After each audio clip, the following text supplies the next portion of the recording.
And, you know, the name of this chapter is Polynomial and Rational Functions, but we're just starting with polynomial functions. And what is a polynomial? Like, do we know?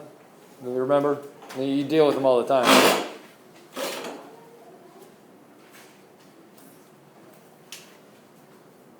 Can you give me an example of a polynomial? 3x plus 2. Yeah, that's a polynomial. That's linear, right? That's what you normally deal with. What else is a polynomial?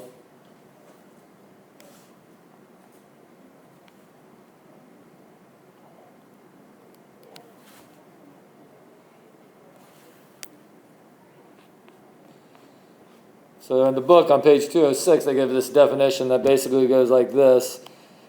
N is a non-negative integer. A is any real number.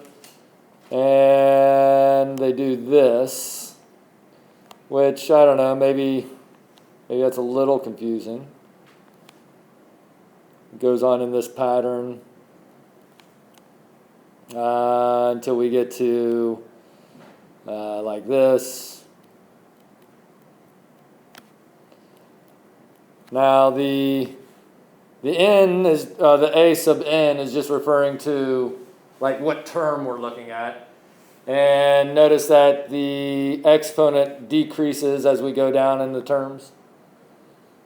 Right, so this is a polynomial. So a polynomial is just like, you know, a variable raised to some power. Okay, so kind of what you've just been dealing with, like you said, 3x plus 2 is 1. And we're going to talk a lot about polynomial functions throughout this chapter. Obviously, that's the name of it. But right now, we're just looking at a quadratic function. Now, you guys should know these. How do you know when you're looking at a quadratic function?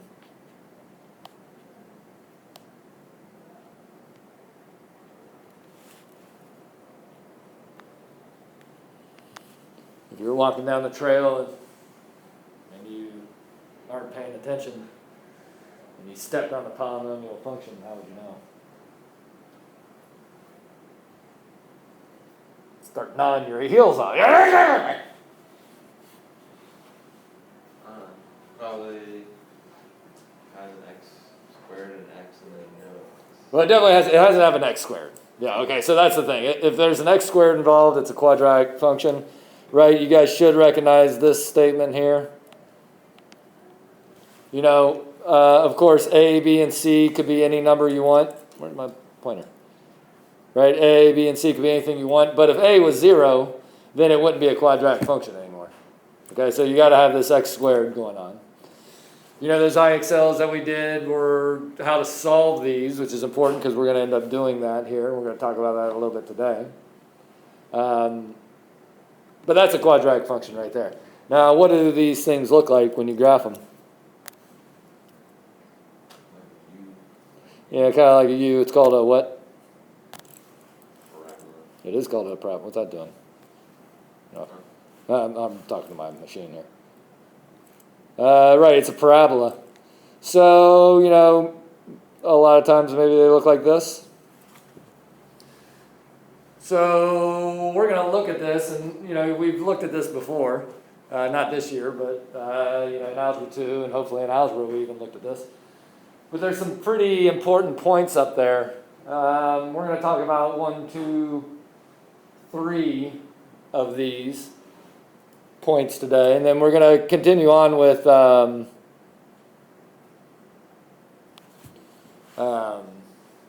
looking at these in more depth. So, what are the important points?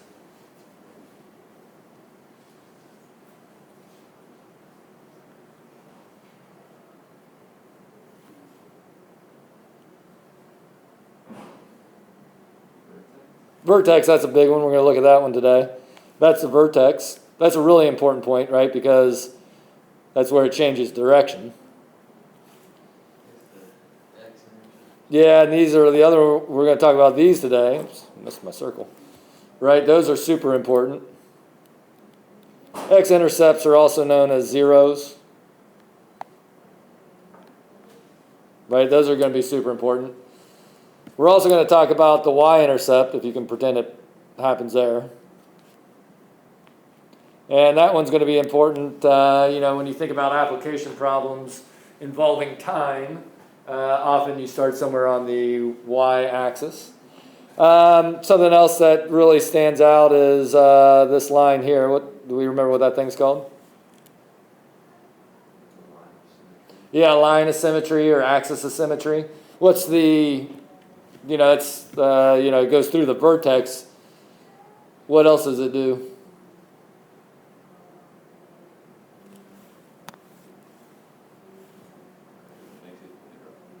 What's that? Yeah, so it's reflected. So tell me something about like the 2 points that have the same y value anywhere on this compared to the axis of symmetry. Yeah, these are always going to be equal distance. Okay, so that's an important thing to keep straight. We've been talking about some of the stuff that we're going to talk about today. We've already been talking about, and so a lot of today should be pretty easy. So just the normal, they call this the parent function. Right? Looks like basically like that, right?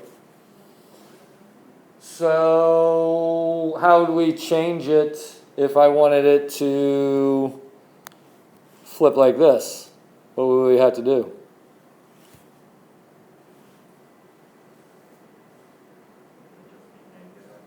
Yeah, so then we'd multiply it, right? This one would be negative x squared. And if you remember the formula, right, that's a. A would be negative. What happens if, forget about being flipped. What happens if it was like this? What would that do?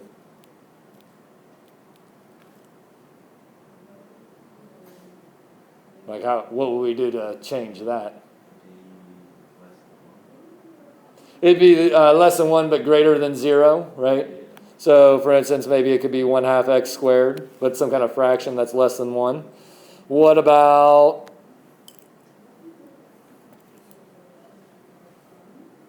like if it was like that? Yeah, it'd be more than 1, so maybe like 5x squared.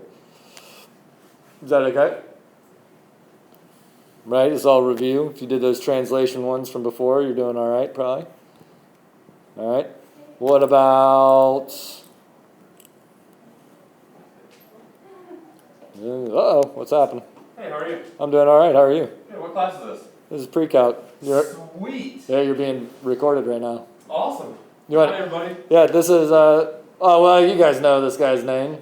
What's up, y'all? All right, but let me pause you in case we have to talk about that. All right, so again, this is f of x equals x squared. What if I want to move this, like if I want the vertex to be moved to, let's say, 2, 3, what would we do to f?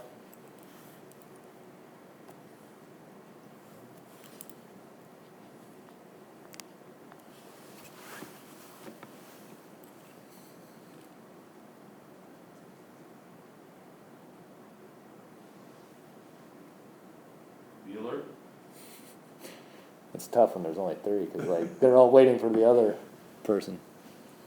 Right, this is more of the translation stuff. So if we just want to move it to the right 2 and up 3. Put the 2 parentheses x, putting a negative. Yeah, okay, so it's always the opposite direction. Right? So all that's the same. We're actually doing that. So let's look at, there's a little bit more that we got to talk about, but let's just get to the homework here. So get up to page 213. Because one of the goals, long-term goals that I have for you guys is that you can look at these functions and have some kind of idea what they look like before you actually have to graph them. You got a book? No, you don't get one. You got a book? Yeah, you might as well get one. We're doing your homework. 213.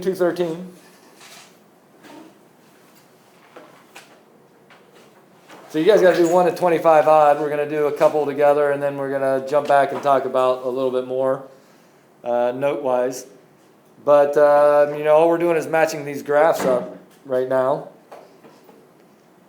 And we can do the first several together. Of course, you only have the odds, but we're going to do odds and evens. So if you're looking there on number 1, right, x minus 2 quantity squared, where's that one go? Or which one does that match up with?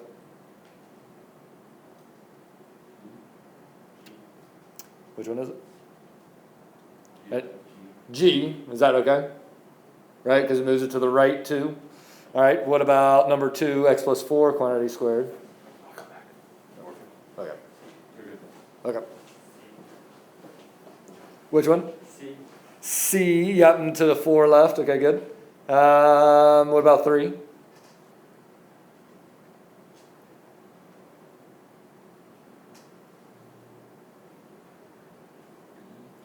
B, right, just down 2. How about number 4?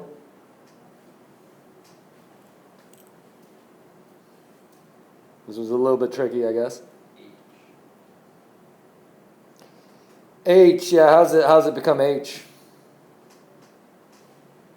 Because the x squared is negative and positive 3. Yeah, it's a positive 3, so that moves it up 3, and then the negative term, the negative x squared, makes it flip even though it comes second. So, I'll give you a couple more minutes and you can get 5 and 7 done. All right, are we done? Is that good enough? Done, did you get it done? Yep.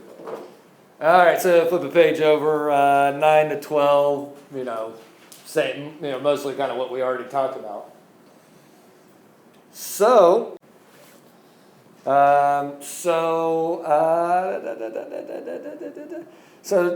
you're doing is up to 25, and so now it says, sketch the graph of the quadratic function without the aid of a graphing utility, okay? Identify the vertex and the intercepts. So basically, if you have the vertex and the intercepts, then you're doing pretty good. So I'm going to graph x squared minus 5 so we can see it.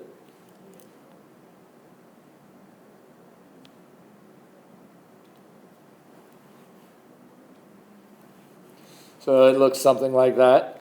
And now they're saying identify the vertex and the intercepts. So we're going to do the intercepts.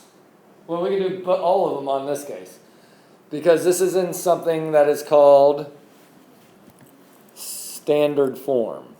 So this is part of your notes, so we'll come back. But standard form is something that I learned it as vertex form. So there is a chance that I will slip in and say vertex form, because that's what I've called it for years and years. But they're calling it standard form. And standard form just looks like this.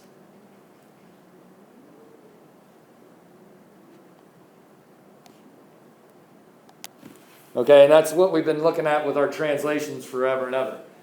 Now I called it vertex form because actually the vertex is exactly what these are, right? Just the same way. But where does it move from the original 0, 0? Does that make sense? So standard form, on the quiz, it's going to be called standard form. This is what its standard form is. So this is in standard form, and if that is in standard form, what is the vertex?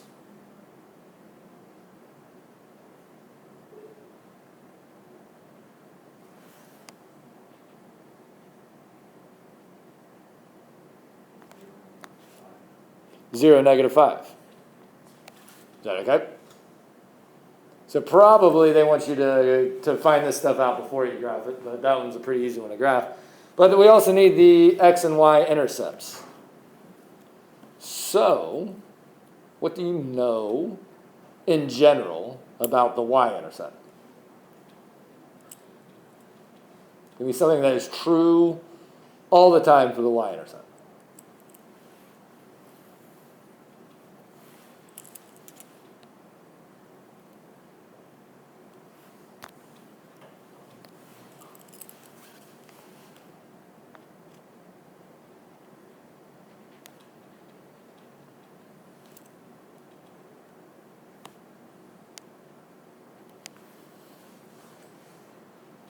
What is always true about the y-intercept?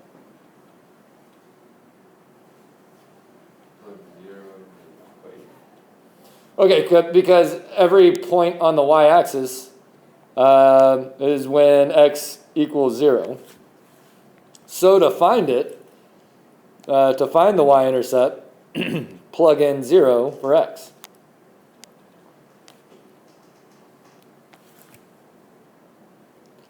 All right, and so then for our problem that we're doing right now, right, you would say this.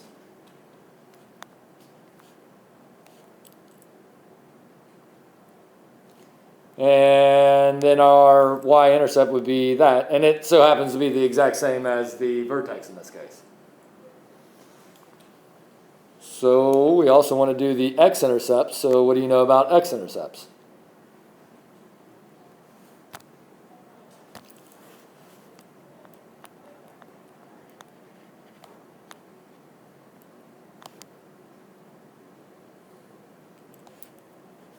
So is when what?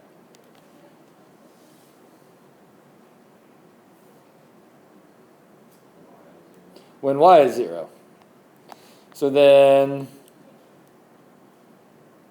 like change your function, like change f of x to 0 and solve for y. Or I'm sorry, and solve for x. Okay, and then again for the problem that we're doing, that means we have 0 equals x squared minus 5.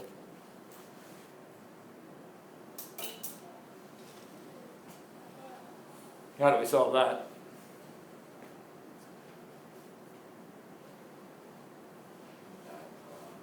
Add 5, so we have 5 equals x squared. We're looking for two answers here, right? Is it? Is it? There you go. It'd be negative square root 5 and positive square root 5. Right, yeah, so when we take the square root, right, since we were deciding to do that, we're getting x equals both positive and negative square root of 5. All right, so there was our y-intercept, also the vertex in this case. And then our x-intercepts for this one are square root of 5, comma 0, and negative square root of 5, comma 0. All right, so then when you get to this, and again, we're just doing with quadratics right now, your options are to factor or, solve by taking the square root, or quadratic formula works every time. Is that okay? So is it okay to say that 15 and 17 are, not too much worse to do? Basically the same with what we just did, right? All right, so there is a wrinkle here. So let's look at number 20. We're almost done, don't worry.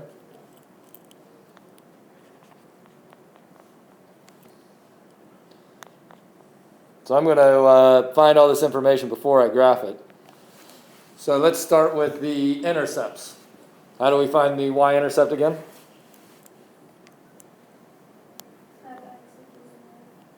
That's the exit. That's the x-intercept. We can do that first. X-intercepts, let's do that.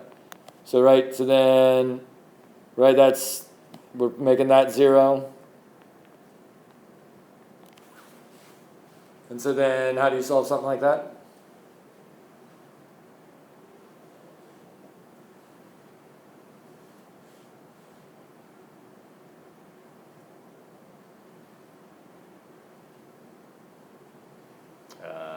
You could factor, which isn't factors, so we will. But what's your other option? It's 2 words. First word begins with a Q and rhymes with chromatic. Quadratic Formula, good job. But this one is just factors of 1 that I had to give you 2. So it'd be this. And factoring is a little bit quicker and easier if you know that you're factoring. So then they both give you -1, which actually tells you something. I'm not sure if you know what it tells you or not. But our x-intercepts then are, we'll just write it once, negative 1, comma 0. All right, so now what about the y-intercept?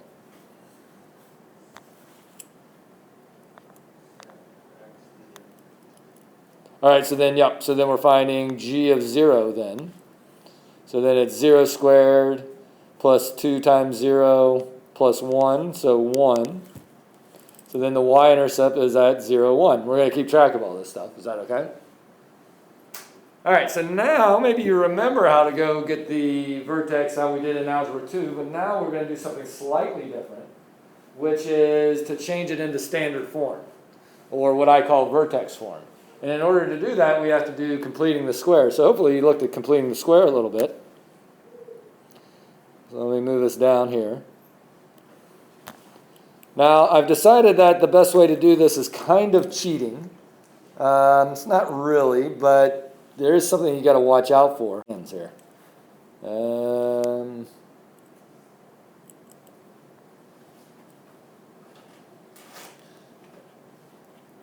right, so we have that. And so really we're supposed to complete the square on one side of the equation, but that tends to throw people off. So I'm going to just say, why don't we just complete the square, and then we're not going to finish it all the way, and I'll tell you when to stop. So how do we start completing the square with this?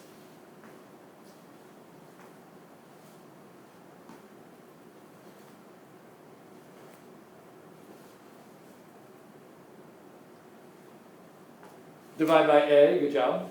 Good job. So we just divide by a because it's just 1. What's the next step?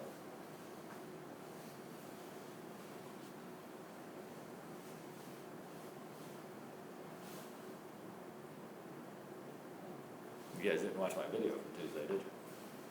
Subtract 1 to the other side. I made those videos for you. Huh? You watched 10 seconds of it? You didn't get to the completing the square part. All right, well, the next step is move c to the other side. Third step, take b off to the side, multiply it by 1/2. Then square that number. It's tough when you're in a small class, then all of a sudden it's like, oh, you can't rely on someone else to answer. Now you add that number to both sides, and I always write the squared one like that. Now this factors into a perfect square trinomial, but you don't have to actually factor. You just take the x, you take that sign with a plus, you take that number for a 1 squared equals 0. And now, since we don't have anything on the right-hand side on this problem, we're kind of done.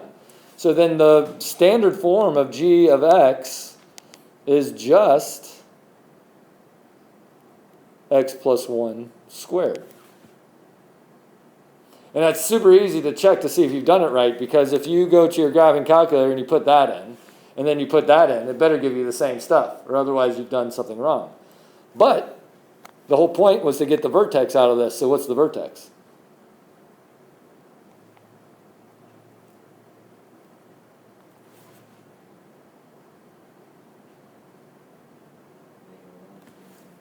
Negative 1, 0. Very good. So now we can make a sketch of it because we got all this information now, right? So, right, we have negative 1, 0. That happens to be both our x-intercepts and our vertex, right? If it reflects like that, boom, we're done. How'd that feel? Come on, feel it up a little bit. Does it feel all right? Yeah, let's do some more then. If it feels good, do more of it, you know? So I'll do one more for you guys. What? What's that? If it feels good, do more of it. Yeah, if it feels good, do more of it, man. Is that not good advice?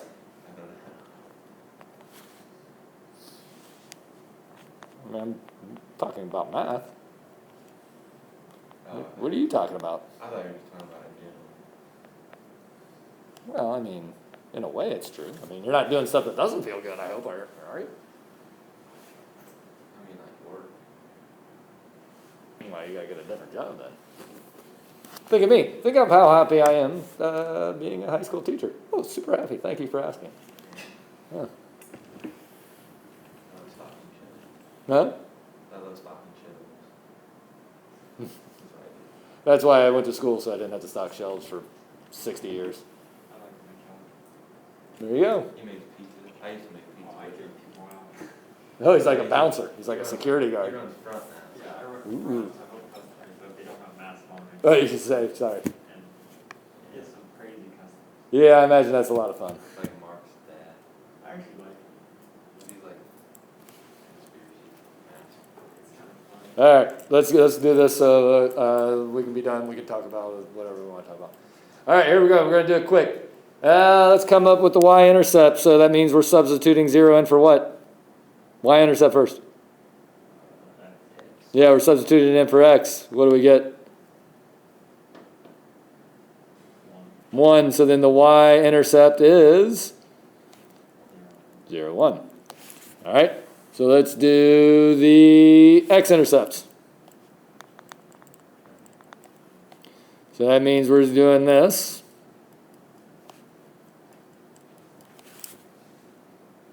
I believe that factors. 2 times 1 is 2, factors of 2. Oh, maybe it doesn't. I don't think that factors. So how do we have to do it there? I don't think it does it? Factors of positive 2 that I had to give you negative 1, I don't think works. So what's our option then? Quadratic formula, let's do it, man, let's do it. X equals opposite of b plus or minus the square root of b squared minus 4 times 2 times 1. Oh, that's why. All over 2 times 2. And so what I'm seeing here is that we have a negative 7 in there. So it's a imaginary number. You hopefully know this from IXL. We haven't talked about that in here. We will. So those are our 2 X-intercepts. Is that okay? Did I do that right? It's fast.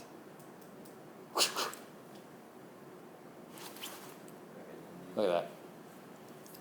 You ever seen anything like that before? Like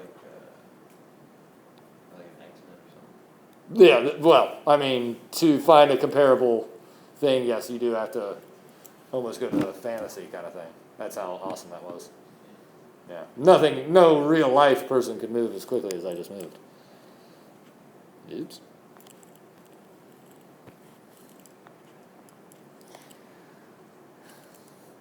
I am similar to a superhero, I agree. So I'm always dressed, this is not how I normally look. I'm in my superhero outfit right now. Yeah. Then I go into my mild-mannered other outfit later. All right, here we go. This one is why it's cheating to do completing the square with on both sides of the equation, because no matter what we want to have happen, the a value is 2, right? Because we're looking at we're looking at ax squared plus bx plus c. So whatever happens, our a has to be 2, but completing the square doesn't really work when a is something besides 1, and so you could lose it. And so we have to keep our eye on this if you guys are going to do it this way. And I'm taking a risk. This is a very risky thing to show it to you this way, but I think more people will understand it this way. So we got to have 2. A has to be 2 no matter what. Is that okay? All right, here we go. Here's the steps again. We're going to divide everything. We're going to go over here. We got to divide everything by 2. So then we have this. Is that okay? Now we have to move c to the other side. So now we have this.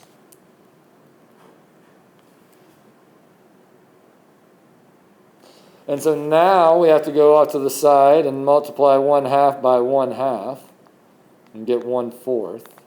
And then we're going to take 1/4 and square it and get 1/16. Is that okay? All right, and then we're going to add that new number that we just created to both sides of our equation, but it's way easier to add it like this because it factors very easily now into x, that sign, minus that number, 1/4, squared. And then negative 8/16 plus 1/16 is negative 7/16. How's that? It's not two. But there is not a 2, so that's very important, right? So I said that before. So if we change this right now, you would say, well, okay, so now we have this.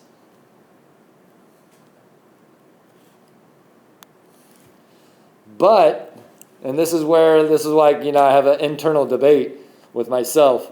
Like, ooh, is this smart or is this not smart? I don't know. We're going to find out. You guys are like guinea pigs here, right? Do guinea pigs make noises? I think mild. Mildly. Because they don't have very big vocal cords. They don't make very much. So it's like that. Does anyone have a guinea pig in here? I think they just squeak kind of like a mouse. Maybe a little higher pitch. Mackenzie, did I do okay? Was that close? Yeah. I think they sniff too. They do what? They sniff.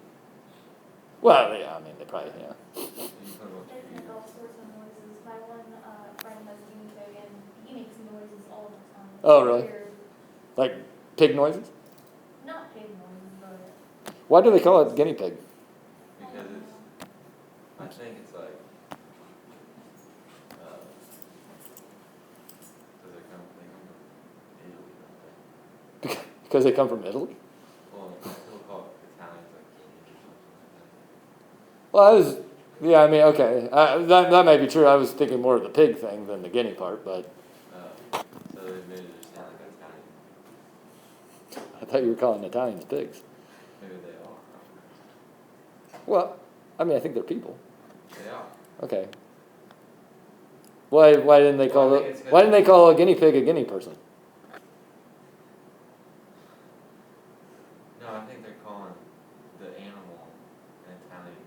Because I don't think maybe they didn't have pigs in Italy or something. So that's like the closest thing they had to a pig. That's the closest thing they had to a pig? It was like a little rodent? I wasn't back when they did. I don't feel- When they did I feel like you're just making... why they call guinea pigs guinea pigs. Yeah, can we find out? Can we get a verification here? While you're doing that, I'm going to... So we had to multiply everything by a, okay? All right, and so then... I want it badly to be what Dylan just said. I want that to be the reason. I think that might be it. 'Cause that's the reason they call, for those long, they don't have. Originate from They originate from where? Peru. That throws out your theory. Maybe they had those a pets. big portion comes from squeaking noise. Okay, so it sounds like a pig, kind of? Okay, that makes sense. Where's the guinea part come from? The guinea part says some thinks the guinea pigs got their name from the squealing sound they make for like the pig part because it's like a baby piglet. And then the guinea part, the name may come from the price of a guinea pig in the 16th century England, 1 guinea. There you go. And it doesn't say anything about Italy. It says guinea pigs originate from the Andes Mountains of Peru. Don't they, they're like the only other animal that can't make their own vitamin C. Like humans. Humans can't, but every other animal can. Humans and guinea pigs? Yeah. It's kind of, Well, you learn something every day. there's a few others. So what's the vertex of this thing? And then we can be done.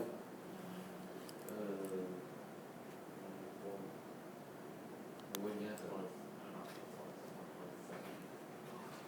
So right while we were doing guinea pigs, I was doing math. So you have to take A, so everything is the same, then you move this over, you move this one back over here. and then you multiply everything by A. And then now, if we put this into the calculator, it ought to give us the thing that we started with way up here.